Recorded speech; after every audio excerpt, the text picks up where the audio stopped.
Today we're going to talk about GHS, or Global Harmonization Standard. The adoption of the GHS system is happening around the world as we speak. What it does is it provides a standardized system for safety data sheets so that we can reduce confusion and provide uniformity to definitions used with chemicals worldwide. On March 26th of 2012, OSHA published the final HAZCOM rule, and they aligned that with the Global Harmonization Standard. What's not going to change? Employers must still have a safety data sheet in the workplace for each hazardous chemical that employees may encounter. The safety data sheet must be readily available to employees in their work areas and during their shift, and the SDS must be in English. What's different? You're currently using what they call a Material Safety Data Sheet, or MSDS. Under the new system, that's going to change in name to Safety Data Sheet. The major change will be that the new system requires 16 specific categories in a specific order so you can find information more easily in its uniform. Even if a category does not have any information, the number in the header for that category must still be present. Current MSDS sheets, they may be 1 page or 20 pages long, just depending on the chemical properties. Categories may be in any order. For example, first aid may be found in section 4 for one chemical and might be found in section 12 for a different chemical. So as someone trying to use that sheet, it became very difficult to find what you needed quickly, especially in an emergency situation. Also, they may use different signal words. So the word danger in another country, China, for example, might actually fall under the word warning in the United States because our standards were not the same. There are 16 sections to the new SDS format. Sections 1 through 11 are mandatory, and 12 through 16 are non-mandatory, so will only show up if they apply to the chemical. As far as compliance dates, by December 1st of 2013, employers needed to train employees on the new SDS format.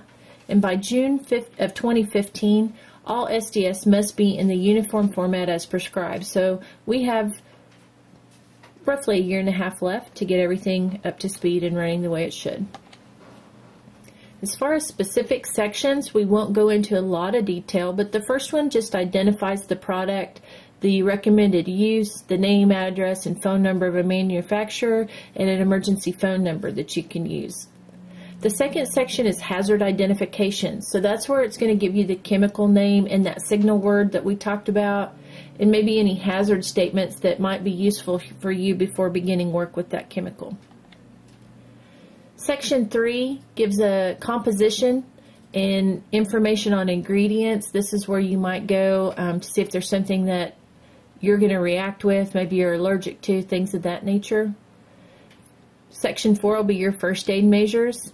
It's going to tell you how to treat the different exposure routes, inhalation, skin contact, eye contact, effects, symptoms, how long it takes to notice those side effects, and any type of immediate medical attention and special treatment that might be needed. Section 5 is going to be firefighting measures. It's going to tell you any specific hazards arising from that chemical, any type of protective equipment that you may need to use for firefighting measures. Section 6 talks about accidental release measures, and again, any personal protective equipment or precautions, methods and materials needed to contain or clean up the chemical. Section 7 covers handling and storage, how you can handle and store that safely, whether that's in a locked cabinet or in a cool, dry place. It'll tell you those things. Section 8 covers exposure controls and the PPE. It'll tell you the PEL, the permissible exposure level, which means how much of this chemical can I be around in an 8-hour day and for how long. Physical and chemical properties are covered in Section 9, such as maybe any odors that might associate with that chemical, flash points, flammability, if it's got a vapor pressure or density, auto ignition temperatures, things of that nature. Section 10, stability and reactivity. It's going to tell you if it reacts with other chemicals so that you know what not to store it by or mix it with in your workplace. And then 11 covers toxicological information. Say that twice. It's going to have any official listings of recognizing hazards, potential carcinogens, meaning it causes cancer, any types of symptoms related to physical, chemical, and toxicology characteristics. Now we get into the non-mandatory sections. Those are going to tell you if it's going to hurt aquatic life, if there are any waste residues, any type of safe handling methods when disposing and packaging, how to transport it under Department of Transportation rules, and regulatory information, again, for other entities outside of OSHA maybe, and then the date and preparation of the SDS sheet itself.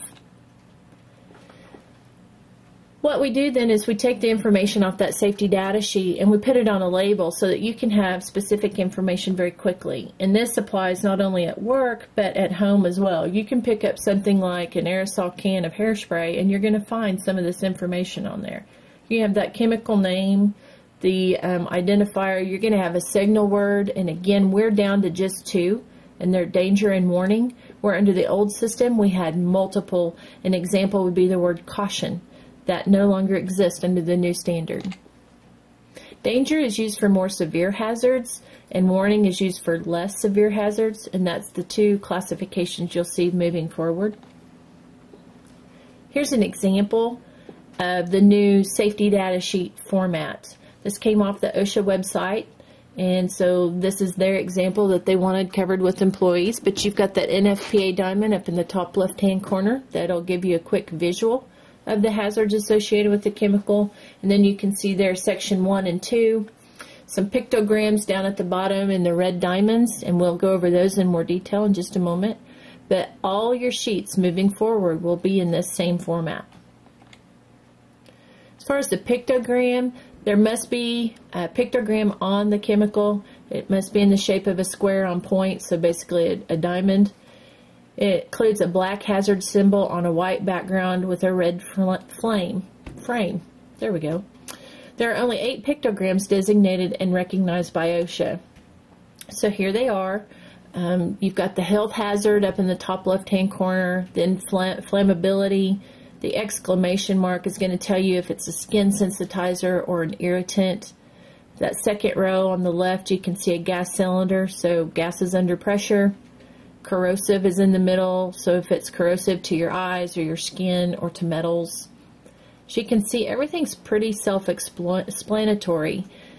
The goal was not only to provide you with a quick reference, but it was to ensure that people who cannot read quickly, or maybe not at all, could still visually look at a chemical and understand the hazards associated with it. On the label, you also have hazard statements. These are not new to you. It might say something like causes damage to kidneys through prolonged or repeated exposure when absorbed through the skin. They will appear on the label. That is a requirement. So if you pick up a chemical and it's in a small quantity, in a household quantity, it will still be on there. The label also has the precautionary statements for recommended measures to minimize or prevent adverse effects. And then it's going to have the name, address, phone number, manufacturer, importer of the chemical right there so that you have immediate access to get emergency help if it's above and beyond just 911. Labels are there to help you. We want to make sure that you're properly storing chemicals. We want to make sure you quickly locate first aid information, identify all the various hazards, and important that when you downsize a chemical, let's say you buy it in gallon quantities and you want to put it in a smaller container to use around the office or at home, you want to make sure that you get it labeled so that you know what's in it. Especially here at work, we might work with a lot of clear liquids, and in some cases that's just going to be water, and in other cases it might be an acid. So you don't want to have any mistakes when you're working with chemicals. Here's an example of a simple label. In the red square or rectangle, you're going to see that word warning, then that caution statement, harmful if swallowed. You're going to see the exclamation mark, which means that it's a skin sensitizer. And then you've got first aid down below. And then you look in the top left-hand corner in that box, and you're going to see another example of how it might be laid out, but the same information is there. A more complex label, this one has 2 pictograms, so it's got 2 hazard statements: can cause fire or explosion, it's a strong oxidizer, and causes severe skin burns and eye damage. And there's a little more information on the first aid. Depends on if it's on your skin or if you inhale it or if you've swallowed. If you have any questions about the GHS standard or how it applies to you, feel free to contact the safety department and we'll do our best to help you.